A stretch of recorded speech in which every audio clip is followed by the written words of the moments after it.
തൃശൂർ പാലിയക്കരയിൽ കൊച്ചി സേലം പാചകവാതക പൈപ്പ് ലൈനിൽ ചോർച്ച.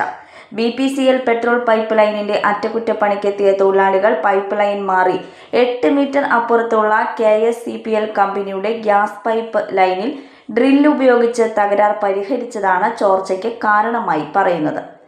വലിയ തോതിൽ LPG ചോർച്ച ഉണ്ടായതോടെ പൈപ്പ് ലൈനിന്റെ 2 വശത്തുള്ള വാൽവ് അടച്ചു.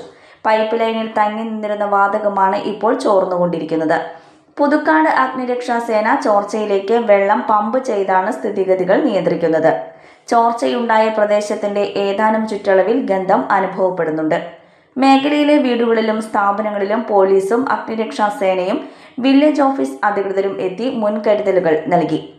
വീടുകളിലും സ്ഥാപനങ്ങളിലും തീ ഉപയോഗിക്കുന്നതിലും വൈദ്യുതി ഉപകരണങ്ങൾ ഉപയോഗിക്കുന്നതിലും നിയന്ത്രണം ഏർപ്പെടുത്തി. പൈപ്പ് ലൈനിന്റെ ചുമതലയുള്ള KSPPL, പെട്രോളിയം കമ്പനികളായ BPCL, IOCL അധികൃതരും സ്ഥലത്തെത്തി. സ്ഥിതിഗതികൾ നിയന്ത്രണ വിധേയമാണെന്ന് അധികൃതർ അറിയിച്ചു.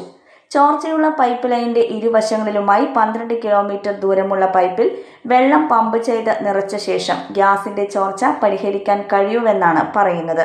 ഇതിനായി പാലക്കാട് നിന്ന് സാങ്കേതിക വിദഗ്ധർ സ്ഥലത്തെത്തിയിട്ടുണ്ട്.